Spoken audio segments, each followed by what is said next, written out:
Saint-Laurent-du-Maroni est la commune la plus touchée en Guyane par le phénomène des mules. La cocaïne arrive en flot continu d'en face, du Suriname, et les trafiquants ont des relations de part et d'autre de la frontière. Désormais, toutes les familles de Saint-Laurent ont dans leur entourage une mule, et les jeunes sont des proies faciles. Ça a touché des amis à moi, plutôt des connaissances, et ça m'a semblé très logique car ils ont dévié de l'école. Ils n'allaient plus forcément à l'école. Et donc, forcément, ils cherchaient des moyens de s'en sortir.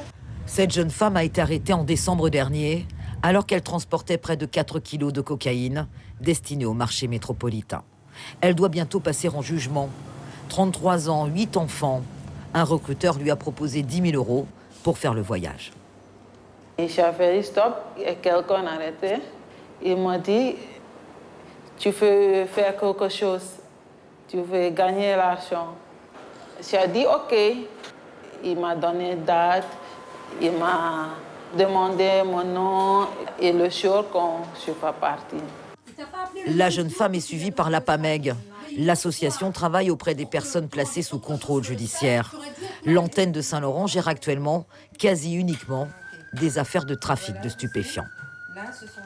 Les recruteurs ne sont jamais très loin, hein, généralement.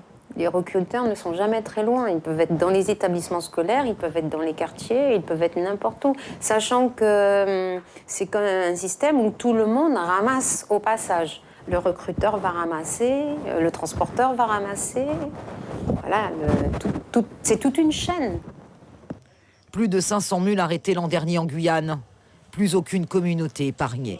Les recruteurs vont désormais démarcher jusque dans les villages amérindiens de l'intérieur. C'est devenu un phénomène énorme. C'est même dans les villages isolés. Sur le Haut-Yapok ou le Haut-Maroni, il y a beaucoup de jeunes qui font la mule maintenant et qui sont aujourd'hui en prison. Donc je pense que la réflexion doit être menée vers l'après. Aujourd'hui, on ne peut plus faire de campagne en disant oui, ça peut éclater dans votre ventre. C'est arrivé tellement rarement que ça ne marche plus du tout. Donc il faut envisager les choses autrement. Les autorités semblent aujourd'hui dépassées par le phénomène des mules. Se pose aussi la question de l'avenir de tous ces jeunes arrêtés pour trafic de cocaïne. Casier judiciaire à vie, amende douanière de plusieurs dizaines de milliers d'euros. Pourtant, les candidats au voyage sont toujours aussi nombreux. Suivez l'info sur Guyana Première, télé, radio et Internet.